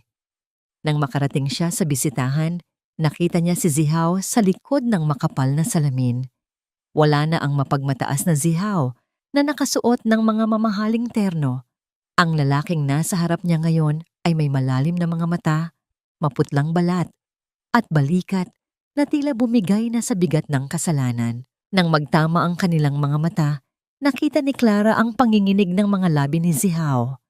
Clara, dumating ka! Bulong ni Zihao sa intercom. Ang kanyang boses ay nanginginig at puno ng pagsisisi. Salamat. Akala ko hinding-hindi mo na ako titingnan muli. Nandito ako, Zihao, dahil gusto kong matapos na ang lahat. Mahinahong sagot ni Clara. Ang kanyang tinig ay walang puot, tila isang mahinahong daloy ng tubig na naguhugas sa mga lumang sugat. Binasa ko ang sulat mo. Tinatanong mo kung napatawad na kita. Yumuko si Zihao. Ang kanyang mga luha ay nagsimulang pumatak sa maduming lamesa. Ang marahang paghikbi na pilit niyang pinipigilan ay umalingaw-ngaw sa maliit na silid. Alam kong wala akong karapatan. Sinira namin ang buhay mo. Sinira namin ang pamilya mo. Pero Clara, araw-araw kong nakikita ang mukha ni Gabriel sa panaginip ko. Hindi ako makatulog. Ang tanging paraan lang para makahinga ako ay ang malaman kung may puwang pa ba para sa patawad sa puso mo. Huminga ng malalim si Clara. Hinaplos niya ang kanyang sariling dibdib. Dinarama ang bawat tibok ng kanyang puso na ngayon ay malaya na. Zihao, ang pagpapatawad ay hindi nangangahulugang tama ang ginawa ninyo. Hindi rin ito nangangahulugang malilimutan ko ang sakit. Pinapatawad kita, hindi dahil karapat-dapat ka, kundi dahil karapat-dapat akong magkaroon ng kapayapaan. Ayoko nang bitbitin ang galit sa inyo sa bawat araw ng buhay ko. Pinapalaya na kita sa aking puso upang tuluyan na rin akong makalaya. Ang mga salita ni Clara ay tila isang malakas na hangin na tumangay sa lahat ng dilim sa pagitan nila. Tumayo si Clara, hindi na naghihintay ng sagot. Ang kanyang paglalakad palayo sa silid na yon ay ang pinakamagaang na hakbang na nagawa niya sa loob ng maraming taon. Ang bawat tunog ng kanyang mga yabag ay tila isang awit ng tagumpay, isang tagumpay ng kaluluwa laban sa puot. Paglabas niya ng gate ng kulungan, ang langit ay nagsimula ng magkulay lila at kahel dahil sa paglubog ng araw. Isang marahang ulan ang nagsimulang pumatak. Tila langit na nagdidilig sa lupang katatapos lang linisin ng bagyo. Sa tapat ng kalsada, nakasandal sa kanyang sasakyan si Leandro. Nakasuot ito ng kanyang pamilyar na ngiti. Ang kanyang mga mata ay nagniningning sa paghanga at pagmamahal. Dahan-dahang lumapit si Leandro at binuksan ang isang malaking itim na payong upang protektahan si Clara mula sa ulan. Ang init ng katawan ni Leandro na dahan-dahang tumabi sa kanya ay nagbigay kay Clara ng isang uri ng kilig na hindi nakabatay sa panandaliang emosyon, kundi sa isang matibay na pundasyon ng tiwala at pagkakaibigan. Tapos na ba? Tanong ni Leandro. Ang kanyang boses ay puno ng malalim na pangunawa. Oo, Leandro. Tapos na ang lahat. Malaya na ako. Sagot ni Clara habang nakatingala sa lalaking naging angkla niya sa gitna ng unos. Hinawakan ni Leandro ang kamay ni Clara. Ang kanilang mga daliri ay naglapat ng mahigpit, tila isang pangakong hindi na kailanman bibitaw. Sa ilalim ng payong, sa gitna ng marahang patak ng ulan, dahan-dahang inilapit ni Leandro ang kanyang mukha sa mukha ni Clara. Ang kanilang mga hininga ay nagtagpo, mainit at puno ng pag-asa. Ang bawat patak ng ulan na tumatama sa payong ay naglilikha ng isang ritmo ng katahimikan at seguridad. Sa sandaling iyon, naramdaman ni Clara na ang tunay na ningning ay hindi matatagpuan sa mga hiyas na kanyang ginagawa, kundi sa pag-ibig na handang maghintay, handang magsakripisyo, at handang maghilom. Habang sila ay pasakay na sa sasakyan, isang huling tawag sa telepono ang natanggap ni Leandro mula sa korte. Ang boses sa kabilang linya ay seryoso. Attorney, Leandro, may bagong impormasyon tungkol sa mga asset ni Gabriel sa ibang bansa. Mukhang may iniwan siyang hindi lang sapat para kay Clara, kundi isang bagay na magbabago sa buong industriya ng alahas sa mundo. Ang bawat diamante ay nagsisimula sa dilim, sa ilalim ng matinding bigat ng mundo, hanggang sa ang lahat ng sakit ay maging isang kristal na hindi na kailanman mababasag. Ang boses ni Clara ay marahang umalingaw-ngaw sa loob ng bulwagan ng National Museum, kung saan idinaraos ang The Gabriel at Clara Legacy Exhibition. Ang bawat salita niya ay tila isang haplos sa puso ng mga panauhin na nakikinig ng may matinding paghanga. Nakasuot siya ng isang simpleng gown na kulay puti at pilak. Ang kanyang buhok ay maayos na nakapusod. Nagpapakita ng kanyang mukha na ngayon ay nagniningning sa tunay na kaligayahan. Sa kanyang leeg ay suot niya ang huling obra ni Gabriel, isang kwintas na may disenyong tila dalawang pakpak na nagtatagpo, simbolo ng proteksyon at kalayaan. Ang bawat hiyas na nakadisplay sa mga glass case ay nagkukwento ng isang bahagi ng kanyang paglalakbay, mula sa mga pirasong ginawa niya sa ilalim ng takot sa Mansyong Song, hanggang sa mga bagong disenyo na sumisimbolo sa kanyang muling pagkabuhay. Ang balita tungkol sa mga asset ni Gabriel sa ibang bansa ay naging isang malaking sorpresa sa lahat. Hindi lang ito pera, kundi isang pandaigdigang foundation para sa mga biktima ng pang-aabuso sa industriya ng alahas. Ang kapatid ni Clara ay hindi lamang nag-iwan ng kayamanan. Nag-iwan ito ng isang misyon na ngayon ay ganap, nang ipinagpapatuloy ni Clara. Sa isang sulok, nakatayo si Leandro nakatingin kay Clara na may matinding pagmamalaki sa kanyang mga mata. Ang bawat tagumpay ni Clara ay tila tagumpay na rin niya. Ang kanilang ugnayan ay hindi na lamang basta abogado at kliyente o maging magkaibigan. Sila ay naging dalawang kaluluwa na naghilom ng magkasama, dalawang pusong nahanap ang kapayapaan sa gitna ng unos. Habang nagpapatuloy ang gabi, lumapit si Leandro kay Clara at marahang hinawakan ng kanyang baywang. Ang haplos na yon ay nagpadala ng isang pamilyar na init sa buong katawan ni Clara, isang pakiramdam na nagsasabing hindi na siya muling maglalakad ng mag-isa sa dilim. You did it, Clara. Kuya Gabriel is definitely smiling down on us right now. Bulong ni Leandro, ang kanyang boses ay puno ng lambing. Hindi ko ito magagawa kung wala ka, Leandro. Ikaw ang nagturo sa akin na ang tunay na lakas ay hindi nagmumula sa paghihiganti, kundi sa pagtayo muli matapos ang bawat pagkadapa. Tugon ni Clara habang nakasandal ang kanyang ulo sa balikat ni Leandro. Ngunit sa gitna ng karangyaan ng gabing iyon, isang matandang babae ang lumapit sa kanila. Nakasuot ito ng kupas na damit at tila nahihiyang magpakita. Nang makalapit ito, nakilala ni Clara ang dating kasambahay sa mansyonan ng mga song, si Aling Martha, ang tanging taong nagpakita sa kanya ng kaunting habag noong siya ay inaapi pa. Ma'am Clara, may ibinigay po si Doña Victoria. Isang sulat bago siya tuluyang mawalan ng bait sa loob ng piitan. Mahinang sabi ni Aling Martha habang iniabot ang isang luma at maduming sobre. Nang buksan ni Clara ang sulat, ang mga salita ay tila isinulat ng isang taong wala na sa katinuan. Ngunit sa gitna ng mga magulong linya, may isang pangungusap na kumuha sa atensyon ni Clara. Ang tunay na diamante ng inyong pamilya ay hindi ang mga alahas, kundi ang sikretong itinatago ng iyong ama tungkol sa iyong tunay na pagkatao. Hanapin mo ang lumang relo sa atik ng inyong bahay. Ang puso ni Clara ay muling tumibok ng mabilis. Akala niya ay tapos na ang lahat ng sikreto. Akala niya ay nakuha na niya ang lahat ng sagot. Ngunit ang huling revelasyong ito mula sa isang baliw na kaaway ay tila isang bagong mitya na nagsisimulang magliyab. Tumingin si Clara kay Leandro at sa isang tingin lamang naintindihan ng lalaki ang ibig sabihin ng dalaga. Ang kanilang paglalakbay para sa katarungan ay tapos na. Ngunit ang paglalakbay para sa paghahanap ng sariling pagkakakilanlan ay tila magsisimula pa lamang. Sa huling bahagi ng gabi, habang ang mga ilaw ng museo ay dahan-dahang pinapatay, isang lalaking nakasuot ng itim na Amerikana ang nakitang nakatayo sa labas ng gusali.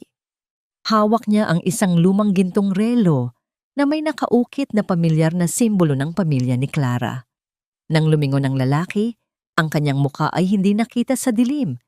Ngunit ang tunog ng kanyang paglalakad, palayo, ay nag-iwan ng isang nakakakilabot na katahimikan sa paligid.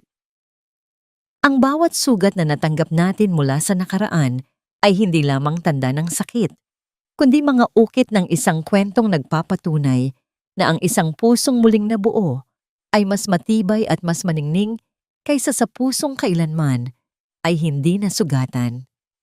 Sa loob ng kanyang munting hardin sa likod ng bagong tayong atelier, nakaupo si Clara habang pinapanood ang dahan-dahang paglubog ng araw.